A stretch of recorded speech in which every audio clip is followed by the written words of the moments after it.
અમદાવાદના કુબેરનગર વિસ્તારમાં આવેલા છારાનગરમાં નારી સ્વાભિમાન સંઘના કાર્યાલયનું ઉદ્ઘાટન કરવામાં આવ્યું. નારી સ્વાભિમાન સંઘ સમાજમાં પીડિત મહિલાઓને સમાજમાં સન્માન અપાવવા માટે સતત કાર્યશીલ રહે છે. ગત લાંબા સમયથી આ સંસ્થાના સદસ્યો સંઘને મજબૂત બનાવવા માટે કાર્ય કરી રહ્યા છે.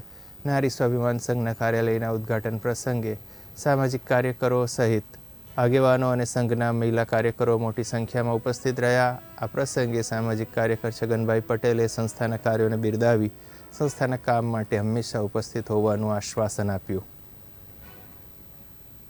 થોડાક સમય પહેલા અમે લોકોએ નારી સ્વાભિમાન સંઘની રચના કરી હતી. ત્યારે અમારી સાથે ખૂબ જ ઓછી સંખ્યામાં 4-5 જેટલી મહિલાઓ જોડાઈ હતી.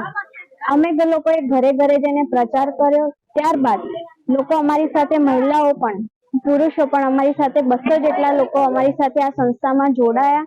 અમે લોકોએ સમજાવ્યું કે આ સંસ્થા શું કાર્ય કરે છે અને આજે મને ખૂબ જ ગર્વ થાય છે કે અમે અમારી સંસ્થાનું એક સારું એવું પહેલું પગલું ભર્યું છે. અમે અમારી સંસ્થાનો સંપર્ક કાર્યાલય ખોલ્યું છે. આજે એનું ઉદ્ઘાટન હતું અને છગનભાઈ પટેલ જેવા વ્યક્તિ દ્વારા અમારી સંસ્થાનું ઉદ્ઘાટન કરવામાં આવ્યું અને મહિલાઓને પણ સારી એવી સમજ આપવામાં આવી કે મહિલાઓએ જાગૃત થવાની ખૂબ જરૂર છે. અમે જે આ સંસ્થા તૈયાર કરી છે, બહુ સંઘર્ષ કર્યું છે.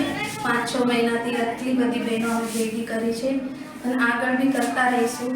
આવા કાર્ય કરતા અમારા જોડે જો આજે અમારી સંસ્થાના ઓપનિંગ માટે જે છગનભાઈ પટેલ કરીને આવ્યા હતા, તો એમનો અમારો ખૂબ ખૂબ આભાર કે એ એમના માટે આવ્યા.